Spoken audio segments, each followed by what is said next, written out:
Comment ne plus jamais être en colère ou agacé par qui que ce soit? Eckhart Tolle. Il y a quelque chose en vous qui se nourrit de conflits. Il attend, patiemment, que quelqu'un dise la mauvaise chose, qu'il vous regarde de travers, qu'il remette en question votre sentiment d'identité. Et quand ce moment arrive, il s'éveille instantanément. Votre cœur s'emballe, votre mâchoire se serre. Des mots se forment dans votre esprit avant même que vous puissiez les arrêter. Vous vous sentez aspiré dans une réaction que vous n'avez pas consciemment choisie. C'est ce que j'appelle le corps de souffrance. Et tant que vous ne comprendrez pas comment il fonctionne, vous passerez votre vie entière à être contrôlé par les autres, sans même le savoir. Aujourd'hui, je veux partager avec vous la prise de conscience la plus importante, celle qui peut vous libérer de cette prison. La réalisation que personne ne vous a jamais mis en colère. Personne ne vous a jamais agacé. Ce sont des choses qui se passent à l'intérieur de vous, pas qui vous arrivent. Quand vous comprenez vraiment cela, quelque chose d'extraordinaire se produit. Vous découvrez un espace intérieur qu'aucune circonstance extérieure ne peut toucher. Vous trouvez en vous-même une paix inébranlable qui ne dépend pas de la façon dont les autres se comportent. Mais soyons clairs dès le début, il ne s'agit pas de réprimer vos émotions. Il ne s'agit pas de faire semblant que rien ne vous affecte. Il ne s'agit pas de devenir froid ou indifférent. Il s'agit de quelque chose de beaucoup plus profond. Il s'agit de découvrir qui vous êtes vraiment, sous les schémas réactifs, qui vous ont contrôlé toute votre vie. Commençons par une simple observation. Pensez à la dernière fois que quelqu'un vous a mis en colère, vraiment en colère. Peut-être était-ce un membre de votre famille qui vous a critiqué. Peut-être était-ce un inconnu qui a été impoli avec vous dans la circulation.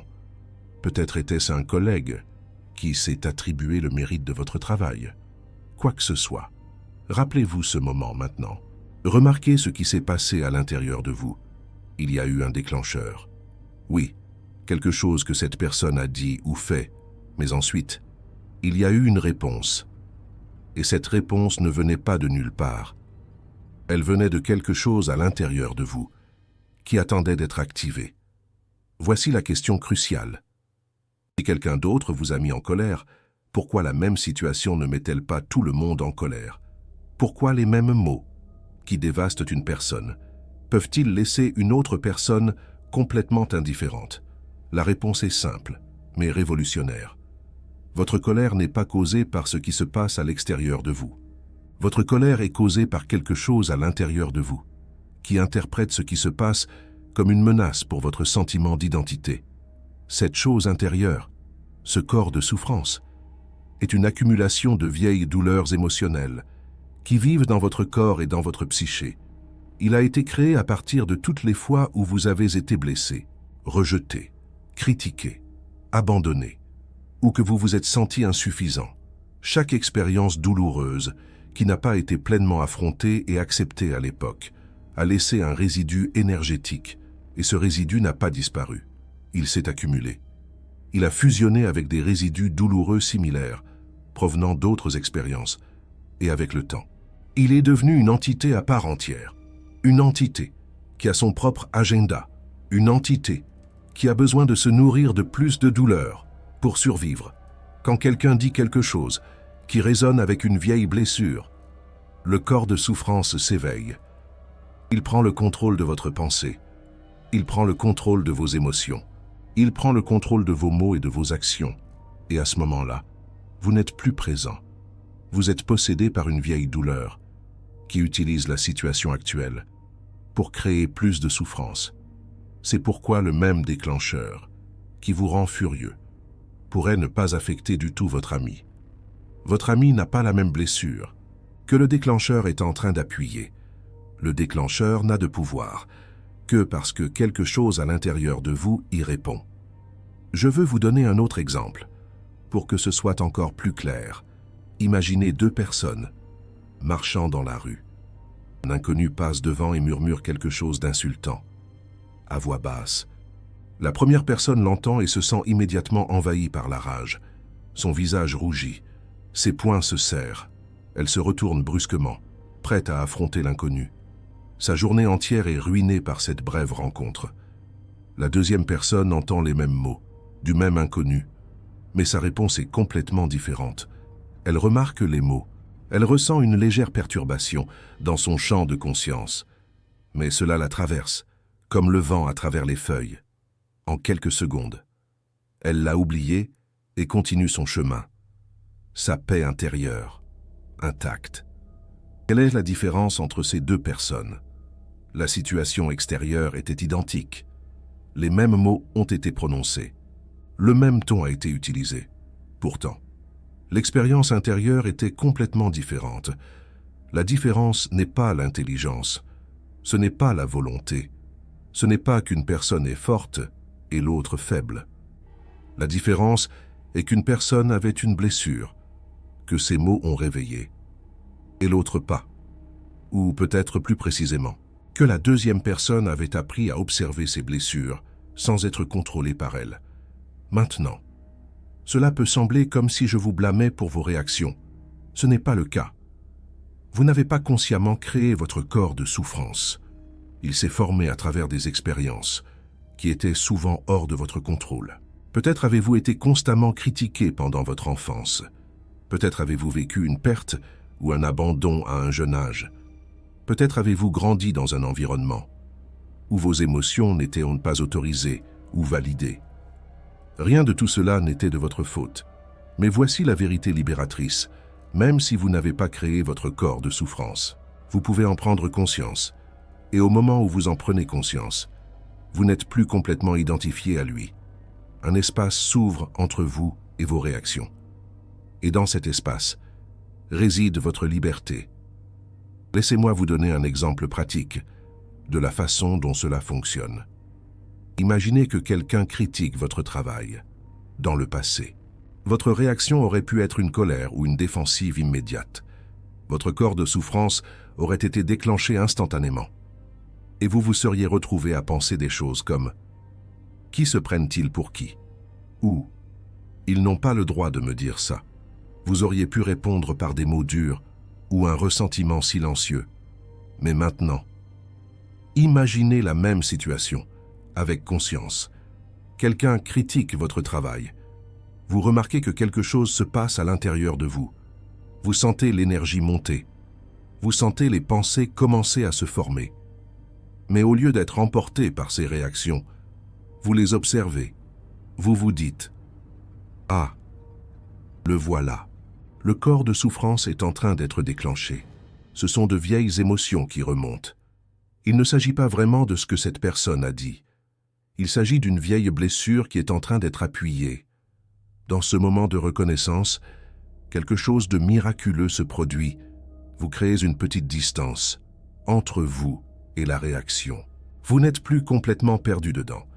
Vous pouvez toujours sentir l'énergie de l'émotion, mais vous êtes maintenant en train de la regarder, plutôt que de l'être.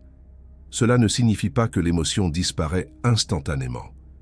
Elle peut toujours être là, mais son emprise sur vous se relâche. Vous avez un choix maintenant. Vous pouvez répondre consciemment, plutôt que de réagir inconsciemment. Vous pouvez parler à partir de la présence, plutôt que de la douleur. Ce n'est pas de la suppression. Lorsque vous refoulez une émotion, vous la repoussez, et vous faites comme si elle n'existait pas. Cela ne fait que lui donner plus de pouvoir. L'émotion s'enfuit et attend une autre occasion d'éclater. Lorsque vous êtes présent avec une émotion, vous la reconnaissez pleinement, vous la ressentez complètement, mais vous la ressentez en tant que témoin, et non comme celui qui est identifié à elle. Vous la maintenez dans la lumière de la conscience, et cette lumière la transforme graduellement. Il existe un enseignement ancien qui dit que ce à quoi vous résistez persiste, ce que vous combattez, vous le renforcez, ce que vous essayez de repousser, vous le gardez dans votre expérience. Mais ce que vous embrassez avec acceptation et conscience perd graduellement son pouvoir sur vous. Pensez à l'eau. Si vous essayez de retenir de l'eau dans un point fermé, elle s'échappe entre vos doigts. Plus vous serrez fort, plus elle vous échappe. Mais si vous ouvrez votre paume et laissez l'eau s'y reposer, elle reste. Les émotions fonctionnent de la même manière. Plus vous essayez de les contrôler, de les réprimer ou de les combattre, plus elles ont de pouvoir sur vous. Mais quand vous vous ouvrez à elles, quand vous leur laissez de l'espace sans les saisir ni les repousser, elles trouvent naturellement leur équilibre. Ce principe s'applique à tout dans la vie, mais surtout à la colère et à l'agacement. La personne qui dépense son énergie à essayer de ne pas être en colère est en fait constamment focalisée sur la colère. Elle est en relation avec la colère tout le temps. Son évitement maintient la colère vivante. C'est pourquoi les personnes qui essaient de ne jamais se mettre en colère en réprimant leur colère deviennent souvent les personnes les plus colériques de toutes. La pression monte et monte jusqu'à ce qu'elle explose de manière destructrice, où elle se tourne vers l'intérieur et devient dépression, maladie ou amertume chronique. Le chemin que je vous indique est différent. Il ne s'agit pas de ne jamais ressentir de colère. Il s'agit de ne pas être contrôlé par la colère. Il s'agit de maintenir votre alignement intérieur. Même lorsque la colère survient, il s'agit de laisser l'émotion vous traverser, plutôt que de rester coincé en vous. Maintenant, laissez-moi aborder une question qui revient souvent à ce stade. Est-ce que cela signifie que nous devrions permettre aux gens de mal nous traiter? Est-ce que devenir moins réactif signifie devenir un paillasson? La paix intérieure exige-t-elle que nous acceptions les abus ou l'injustice? Absolument pas, en fait. Le contraire est vrai. Lorsque vous êtes réactif, vous ne réagissez pas vraiment à ce qui se passe. Vous réagissez au fait que votre corps de souffrance est déclenché. Votre perception est déformée par de vieilles émotions. Vos actions ne sont pas efficaces, parce qu'elles viennent de l'inconscience, plutôt que de la clarté. Lorsque vous êtes présent et non réactif, vous voyez la situation plus clairement. Vous pouvez prendre les mesures appropriées, sans être aveuglé par la tourmente émotionnelle. Vous pouvez fixer des limites fermement, mais sans malice. Vous pouvez dire non à partir d'un lieu de respect de soi, plutôt qu'à partir d'un ego blessé. Pensez-y, lorsque vous êtes en colère. Êtes-vous au summum de votre intelligence? Êtes-vous au summum de votre perspicacité? Prenez-vous des décisions qui servent votre bien supérieur? Généralement pas, généralement. La colère rétrécit votre perspective. Elle vous fait voir l'autre personne comme un ennemi. Elle active la réaction primitive de combat ou de fuite dans votre cerveau. Elle contourne vos fonctions cognitives supérieures. Vous devenez réactif, plutôt que réceptif. Mais lorsque vous êtes présent, vous avez accès à une intelligence plus profonde. Vous pouvez voir plusieurs perspectives. Vous pouvez réagir de manière réellement efficace. Vous pouvez communiquer sans créer plus de conflits. J'ai vu cela d'innombrables fois. Les personnes qui maîtrisent l'art de la non-réaction deviennent plus puissantes, et non moins. Elles deviennent plus claires dans leur communication. Elles deviennent plus respectées par les autres. Elles deviennent plus efficaces pour atteindre leurs objectifs. Et plus important encore, elles se libèrent du cycle épuisant de la réactivité émotionnelle. Il y a une histoire que je veux partager avec vous. Un maître zen et son élève traversaient un village, lorsqu'ils rencontrèrent un homme qui commença à insulter bruyamment le maître. Il l'insultait, remettait en question son enseignement, et essayait par tous les moyens de provoquer une réaction. Le maître écouta calmement, hocha la tête de temps en temps, et lorsque l'homme eut terminé, continua son chemin. Plus tard, l'élève demanda au maître, « Comment as-tu pu rester là, alors que cet homme t'insultait si violemment? Pourquoi ne t'es-tu pas défendu ?» Le maître répondit, « Si quelqu'un vous offre un cadeau et que vous ne l'acceptez pas, à qui appartient le cadeau ?» L'élève réfléchit un instant. « À celui qui l'a offert, je suppose. » Le maître sourit. « Il en est de même pour la colère et les insultes. Lorsque quelqu'un vous offre sa colère et que vous ne l'acceptez pas, elle reste avec lui. Elle n'est pas vôtre, à moins que vous ne la preniez. Cette histoire simple contient l'essence de ce que je vous enseigne. Vous n'êtes pas obligé d'accepter ce qui vous est offert. La colère, la critique, la négativité, ce sont des cadeaux que vous pouvez refuser. Ils ne deviennent vôtres que lorsque vous les ramassez et les portez. L'homme dans le village souffrait. Ces insultes étaient une expression de sa propre douleur. Le maître l'a compris et n'a pas ressenti le besoin de réagir. Il pouvait voir que prendre les insultes personnellement ne ferait que créer plus de souffrance, tant pour lui-même que pour l'autre homme. En ne réagissant pas, il a brisé le cycle. Laissez-moi partager une autre idée cruciale à ce sujet. Quand quelqu'un se comporte d'une manière qui semble conçue pour vous provoquer, que se passe-t-il réellement? Que se passe-t-il à l'intérieur de cette personne qui la pousse à agir de la sorte? Voici ce que vous devez comprendre. Les personnes qui sont blessantes, critiques ou antagonistes agissent toujours à partir de leur propre douleur. Toujours, sans exception. Une personne en paix avec elle-même n'a pas besoin d'attaquer les autres. Une personne sûre de sa propre valeur n'a pas besoin de diminuer les autres. Une personne connectée à son propre être profond n'a pas besoin de projeter son malheur sur le monde. Quand quelqu'un vous critique durement, il révèle son propre état intérieur et non votre valeur. Quand quelqu'un essaie de vous faire vous sentir mal, il exprime en fait sa propre souffrance interne. Quand quelqu'un est impoli ou agressif, il vous montre combien de douleur il porte en lui. Cela ne veut pas dire qu'il faut excuser les comportements nuisibles. Les gens sont toujours responsables de leurs actes. Mais comprendre cela change la façon dont vous recevez le comportement. Au lieu de le prendre personnellement, vous pouvez le reconnaître pour ce qu'il est, un symptôme de la propre souffrance de cette personne. Et quelque chose d'intéressant se produit lorsque vous le voyez de cette façon. La piqûre disparaît. Il est difficile de rester en colère contre quelqu'un lorsque vous réalisez qu'il agit à partir de sa propre blessure. La compassion devient possible lorsque vous voyez que l'agresseur est en fait celui qui souffre le plus. Cela ne signifie pas que vous devez rester avec des personnes qui vous traitent mal. Parfois, la réponse la plus sage est de vous retirer d'une situation nuisible. Mais vous pouvez le faire sans haine. Vous pouvez fixer des limites sans ressentiment. Vous pouvez vous protéger sans perdre votre paix. Allons maintenant plus en profondeur dans la pratique de la non-réaction. La clé, c'est ce que j'appelle l'espace. L'espace, c'est ce petit moment entre le stimulus et la réaction. Dans cet espace réside toute votre liberté. La plupart des gens n'ont aucun espace. Le stimulus et la réaction surviennent simultanément. Quelqu'un dit quelque chose d'offensant, et la colère surgit immédiatement. Il n'y a pas d'espace, pas de choix, pas de conscience, juste une réaction automatique. Mais l'espace peut être cultivé. Avec de la pratique, il peut être étendu, et à mesure qu'il grandit, votre liberté grandit avec lui. Voici un exercice simple pour développer cet espace. La prochaine fois que vous vous trouvez dans une situation qui vous déclencherait normalement, faites une pause. Avant de répondre, prenez une respiration consciente. Sentez vos pieds sur le sol. Remarquez les sensations dans votre corps. Soyez conscient que vous êtes conscient. Cette pause ne dure peut-être qu'une seconde ou deux. Mais dans cette seconde, quelque chose de profond se produit.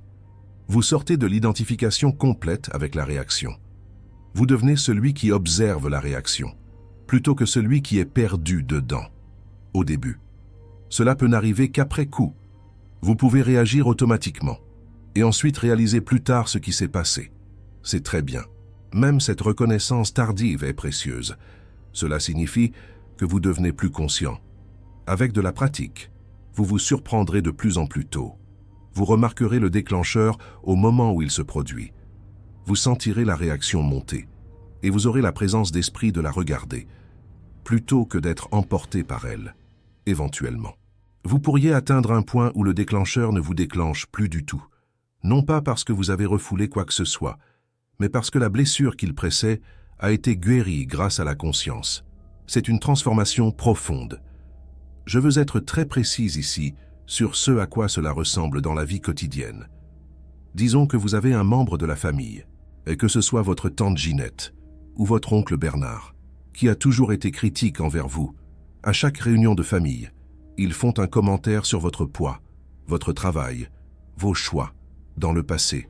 Ces commentaires gâchaient toute la fête pour vous. Vous rentriez chez vous, et vous repassiez la conversation dans votre tête pendant des jours.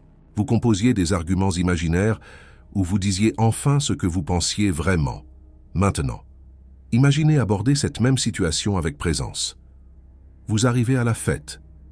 Votre tante Ginette ou votre oncle Bernard font leurs commentaires critiques habituels. Mais cette fois, au lieu de la contraction immédiate dans votre poitrine. Vous remarquez quelque chose de différent. Vous voyez le commentaire arriver, presque au ralenti. Vous sentez la vieille blessure être pressée. Vous sentez le corps de souffrance s'agiter. Mais vous ne vous identifiez pas à lui. Au lieu de cela, vous l'observez.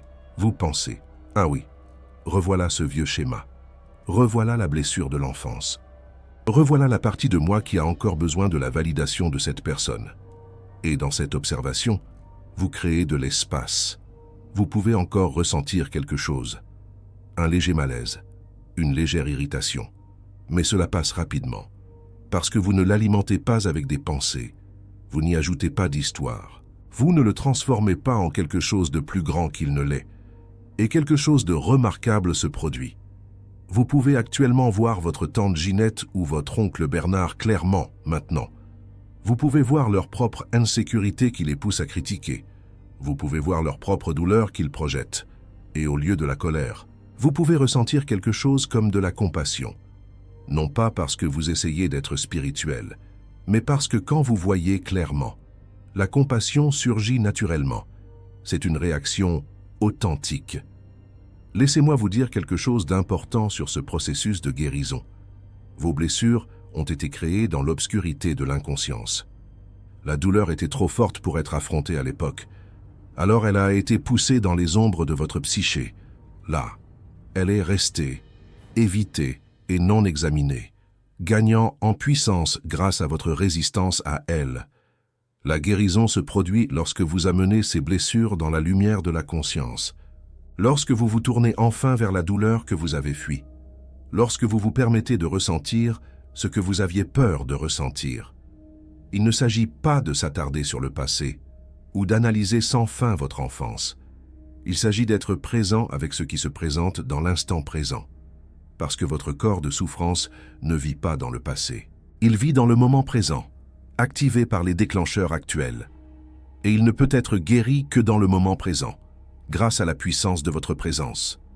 Quand une vieille douleur surgit, vous n'avez pas besoin de comprendre son origine. Vous n'avez pas besoin de comprendre quelle expérience d'enfance l'a créée.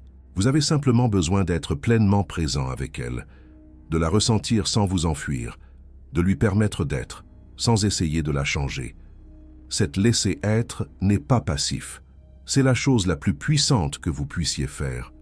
C'est la lumière de la conscience qui brille sur l'obscurité. Et l'obscurité ne peut pas survivre à la lumière. Il y a une phrase que j'utilise qui capture cela. Être l'espace pour quoi que ce soit qui se présente. Soyez l'espace pour cela. Ne le devenez pas. Ne le combattez pas. Soyez simplement l'espace dans lequel il surgit et passe. Imaginez que vous êtes le ciel. Des nuages vous traversent. Certains nuages sont légers et blancs. Certains sont sombres et orageux. Mais vous, en tant que ciel, vous n'êtes pas affecté par les nuages. Vous êtes l'espace dans lequel ils apparaissent et disparaissent. Vous n'essayez pas de repousser les nuages sombres. Vous ne vous accrochez pas aux nuages clairs. Vous leur permettez simplement à tous de passer. Vos émotions sont comme des nuages. La colère surgit, elle passe. La tristesse surgit, elle passe. La joie surgit, elle passe. Aucune de ces émotions n'est qui vous êtes. Ce sont des phénomènes météorologiques qui se déplacent dans le ciel de votre conscience. Quand vous comprenez cela, vous arrêtez de combattre vos émotions. Vous arrêtez d'essayer d'avoir seulement des émotions positives et d'éviter les négatives. Vous reconnaissez que toutes les émotions sont des visiteurs temporaires dans l'espace de votre conscience. Et cette reconnaissance apporte une paix profonde. Vous pouvez encore ressentir profondément. En fait, vous ressentez plus profondément. Parce que vous n'avez plus peur de vos sentiments. Vous pouvez permettre à la tristesse de vous traverser complètement sans vous y noyer. Vous pouvez permettre à la colère de surgir, sans être contrôlé par elle. Vous pouvez permettre à la joie d'être, sans vous y accrocher. C'est la liberté émotionnelle. Pas l'absence d'émotion, mais la fin d'être emprisonné par elle. Je veux partager une dimension supplémentaire de cet enseignement avant de conclure. Lorsque vous atteignez une véritable non-réaction, vous ne devenez pas froid ou distant. L'opposé se produit. Vous devenez plus capable d'amour et de connexion authentique. Voici pourquoi. Quand vous êtes réactif, vos relations sont contaminées par votre corps de souffrance. Vous ne voyez pas l'autre personne clairement. Vous la voyez à travers le filtre de vos blessures. Vous vous reliez à elle à partir de votre ego, plutôt qu'à partir de votre essence. Quand vous êtes présent et libéré de la réactivité, vous pouvez rencontrer une autre personne dans l'instant. Vous pouvez la voir telle qu'elle est vraiment, pas comme une menace ou un objet. Vous pouvez vous connecter à un niveau plus profond, parce que vous ne vous protégez pas constamment. Une véritable intimité devient possible quand vous n'avez plus peur d'être blessé. Et vous n'avez plus peur d'être blessé. Quand vous réalisez que votre moi le plus profond ne peut pas réellement être blessé. Seul l'ego peut être blessé. Et vous n'êtes pas votre ego. Selon Eckhart Tolle, se distancier de l'ego est la clé. C'est la liberté ultime. Savoir que votre véritable essence, votre présence, votre conscience, est hors de portée de tout mal. On peut attaquer vos opinions, votre réputation, votre situation, mais on ne peut pas toucher à ce que vous êtes réellement. Quand vous comprenez cela, pas seulement intellectuellement, mais de manière expérientielle, la peur s'évanouit.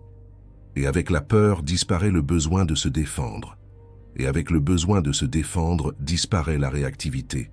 Et à la place apparaît une présence spacieuse, paisible, puissante, capable d'embrasser toute la vie sans résistance. C'est ce que Eckhart Tolle appelle une vie illuminée. Pas des circonstances parfaites, pas une vie sans défi, mais une vie où vous restez enraciné dans la présence, quelles que soient les circonstances. Une vie où votre paix ne dépend pas du comportement des autres. Une vie où vous êtes enfin libre. Souvenez-vous de ceci. Personne n'a le pouvoir de vous mettre en colère. Personne n'a le pouvoir de troubler votre paix. Ce sont des choses qui se passent à l'intérieur de vous. Et c'est vous qui pouvez choisir de les alimenter ou de les laisser passer. Le corps de souffrance est réel. Et son emprise peut être forte.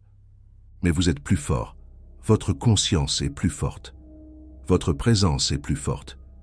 Et chaque fois que vous choisissez la conscience plutôt que la réaction, vous affaiblissez l'emprise du corps de souffrance et renforcez votre véritable essence. Selon les enseignements d'Eckhart Tolle, il ne s'agit pas d'atteindre la perfection. Il y aura des moments où vous vous perdrez dans la réaction. Quand cela arrive, ne vous jugez pas. Contentez-vous de le remarquer dès que possible et revenez à la présence. Chaque retour est une victoire. Chaque moment de conscience est un pas vers la liberté, tel que décrit par Eckhart Tolle. Le monde a besoin de personnes qui ont fait ce travail. Des personnes qui peuvent être au milieu du chaos sans s'y laisser entraîner. Des personnes qui peuvent faire face à l'hostilité sans devenir hostiles. Des personnes qui peuvent offrir un espace de guérison plutôt que d'ajouter à la douleur collective. Vous pouvez être l'une de ces personnes, non pas en essayant de changer le monde, mais en transformant votre propre paysage intérieur, non pas en luttant contre la négativité, mais en la dissolvant en vous-même. C'est la chose la plus précieuse que vous puissiez faire pour vous-même et pour le monde, selon Eckhart Tolle. Pratiquez la pause, cultivez l'espace, devenez le témoin de vos réactions, et regardez les murs de votre prison commencer à s'effondrer, et une vaste liberté se révéler, une liberté qui a toujours été là, attendant que vous la remarquiez, comme l'explique si bien Eckhart Tolle, attendant que vous rentriez à la maison.